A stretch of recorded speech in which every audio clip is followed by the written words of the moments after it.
Welcome to Football Today TV. These is your home for updated football news. So feel free to share your opinions and remember to subscribe as we continue to grow our family. Manchester City marched into the 2026 Carabao Cup final after a convincing performance over Newcastle United, completing a 5-1 aggregate win in their semi-final tie that ended with a 3-1 victory at the Etihad Stadium.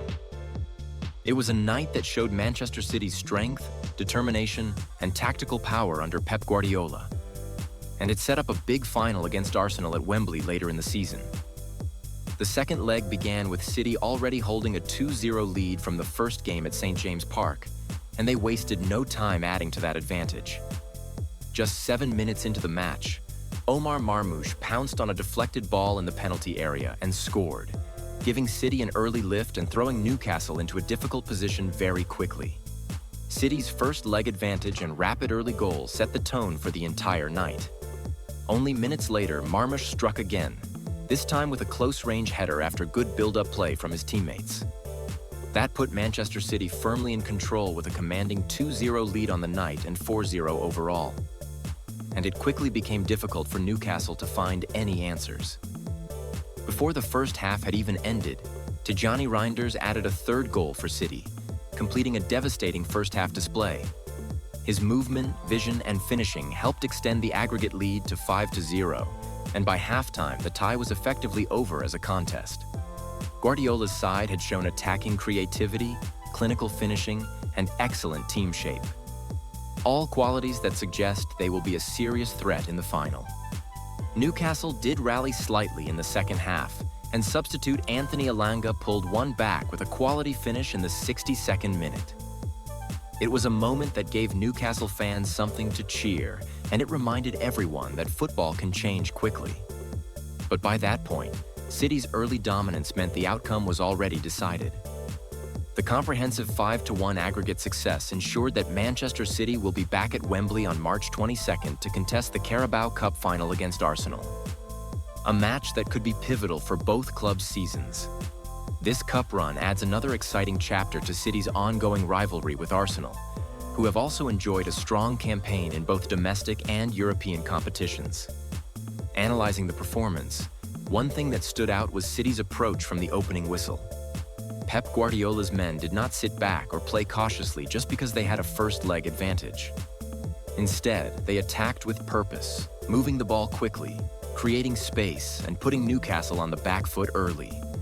That mentality is part of what has made Manchester City such a dominant force in English football over the past decade. Marmoush's goals were crucial on the night. His first, although aided by a deflection, showed excellent positioning and a willingness to be in the right place at the right time. His second, from close range, was a demonstration of power and focus in front of goal.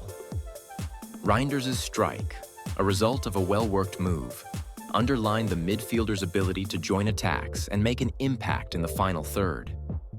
City's goalkeeper James Trafford also played his part in the evening's success.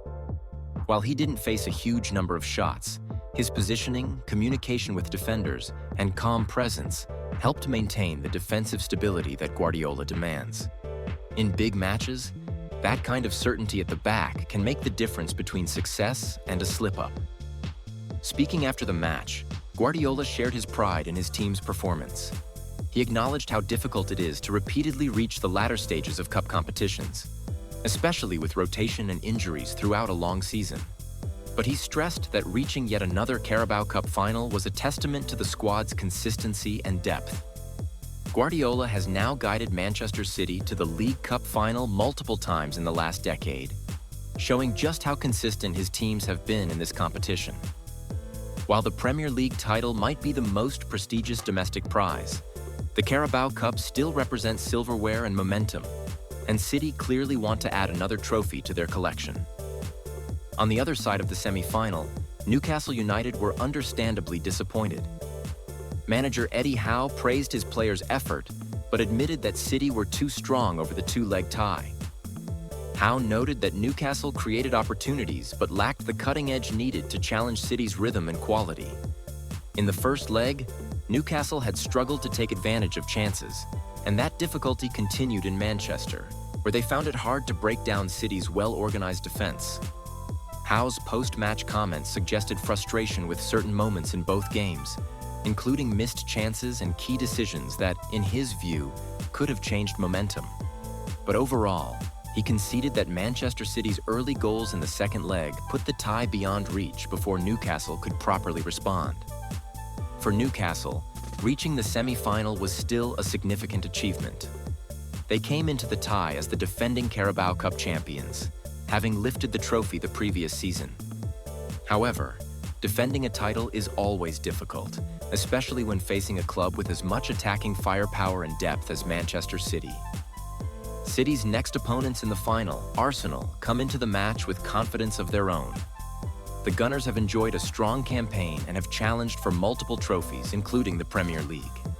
A Carabao Cup final between these two giants not only sets up a classic clash of styles, Arsenal's fluid attacking play against City's tactical precision, but also represents a potential turning point in the race for dominance in English football this season. Another interesting subplot ahead of the final is City's ongoing challenge with player eligibility rules, with some controversy over whether new signing Marc Guehi will be able to play in the final due to Carabao Cup registration rules. Guardiola has spoken publicly about this situation, although the final decision rests with the competition organizers. Beyond the individual stories, Manchester City's run to the final highlights something larger about Pep Guardiola's philosophy. He prepares his teams to compete on all fronts, to adapt to different opponents, and to express confidence and control even in high-pressure situations. That approach has helped City consistently reach the final stages of domestic and European competitions. For fans, the journey to Wembley was exciting. From dominating the first leg at St. James Park to dismantling Newcastle at the Etihad, Manchester City showed quality, creativity, and goal-scoring prowess at every turn. Confidence among supporters is high, particularly as City prepare for both the Carabao Cup final and key Premier League battles ahead. Looking toward the final, the tactical battle between Guardiola and Arsenal manager Mikel Arteta adds another layer of excitement. Both managers are known for their detailed preparation, tactical flexibility, and ability to inspire players. Arteta's Arsenal have been one of the Premier League's most consistent teams this season, making the final even more compelling as a high-stakes contest. While cup finals are always unpredictable, a single moment can change the course of a game. Manchester City's performance against Newcastle sends a message. They are prepared, confident, and hungry for more success.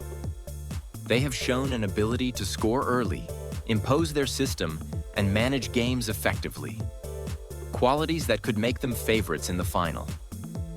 In the end, Manchester City's comprehensive win over Newcastle United and progression to the Carabao Cup final reflects a blend of tactical intelligence, attacking fluency, and individual quality. Fans around the world will now look forward to the showdown with Arsenal, where the prize will be silverware and bragging rights in one of English football's oldest and most prestigious competitions.